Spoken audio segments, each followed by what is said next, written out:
Marcus Johnson had learned early in life that the world had a way of deciding who you were before you even opened your mouth, that the shade of your skin, the way you dressed, the neighborhood you came from, even the car you drove or the shoes you wore would all be stacked like silent evidence against you, shaping how people treated you before they even knew your name. And he had promised himself that one day he would rise so high above all of it that no one would ever dare look down on him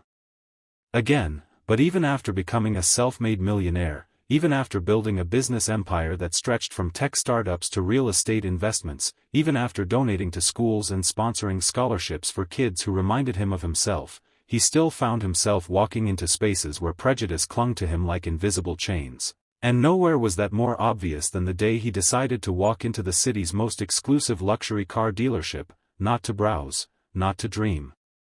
but to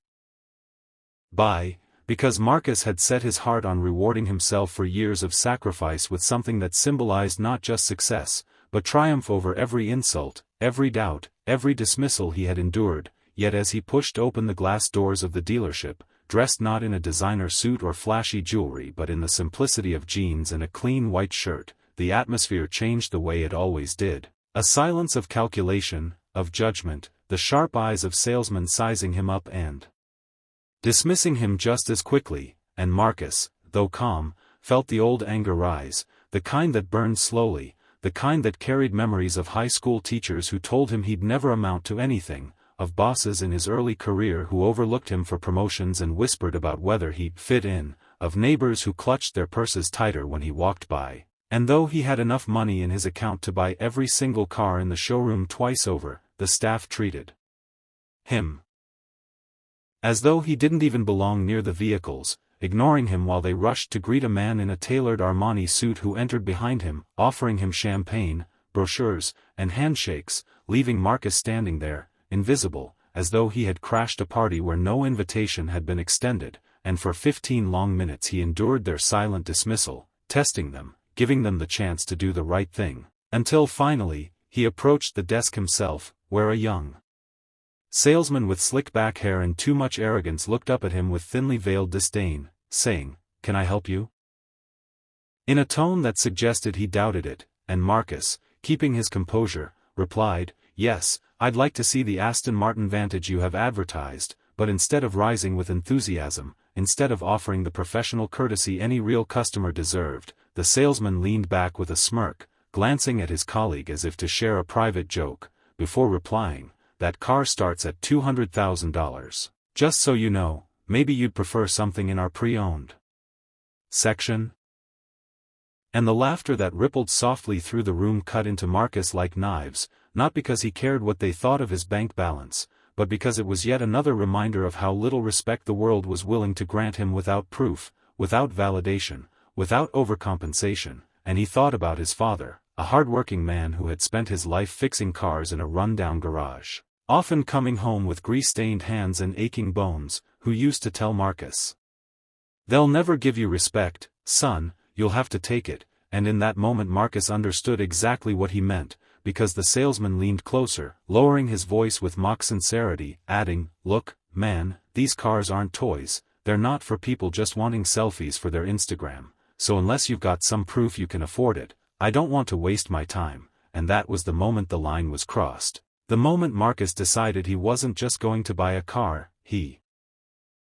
was going to leave a scar on their memory, something that would haunt every arrogant laugh, every dismissive smirk, something that would remind them never to judge another soul by appearances again. And so without a word of protest, he pulled out his phone, dialed his banker, and said calmly into the receiver, "Send the wire now." And though the salesman smirked, whispering to his colleague, probably calling his buddy to pick him up in a Civic, within minutes the entire dealership atmosphere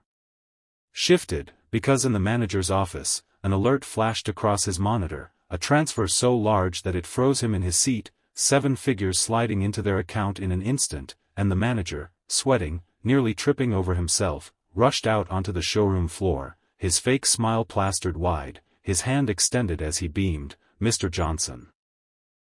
My apologies, sir, my deepest apologies if you've experienced any delay in service. Please, allow me to personally show you our finest selection." And in that second the salesman who had humiliated Marcus paled, his jaw slack, as Marcus looked directly at him and replied coolly, "No need, I've already bought the Rolls-Royce Phantom. Paid in full. I think that makes me your best customer today," and the silence that followed was thick and heavy, broken only by the gasps of other customers, some pulling out their phones to record the scene, as the arrogant salesman who had laughed now looked as though the ground might swallow him whole, his arrogance collapsing into shame. But Marcus wasn't finished, because vengeance, he knew, wasn't complete until the lesson was seared deep, and so he turned to the manager and said, "I want him. Specifically him, to prepare my car before I take delivery. I want it spotless," and the salesman, stammering, tried to object, but the manager barked, "Do it now," and so the once arrogant man was forced to kneel beside the gleaming black Rolls-Royce, polishing it with trembling hands, while Marcus stood over him, the memory of every dismissal in his life surging through him like a tide, and he leaned down, his voice calm but cutting like steel, and whispered, "Next time, don't judge a man by what he wears, by what he looks like, or where you think he comes from. You never know who you're dealing with." And with that, he slid into the driver's seat. The engine purring like power itself, driving the Phantom out of the dealership as cameras flashed, as the salesman stood humiliated before the world, and that night the video of the encounter spread like wildfire across social media, millions watching, millions cheering, millions reminding themselves that respect isn't earned by appearances but commanded by truth, and for Marcus, it wasn't just about revenge, it was about the message, the echo of his father's words ringing true. "They'll never give you respect, son, you'll have to take it," and he had taken it in a way they would never forget.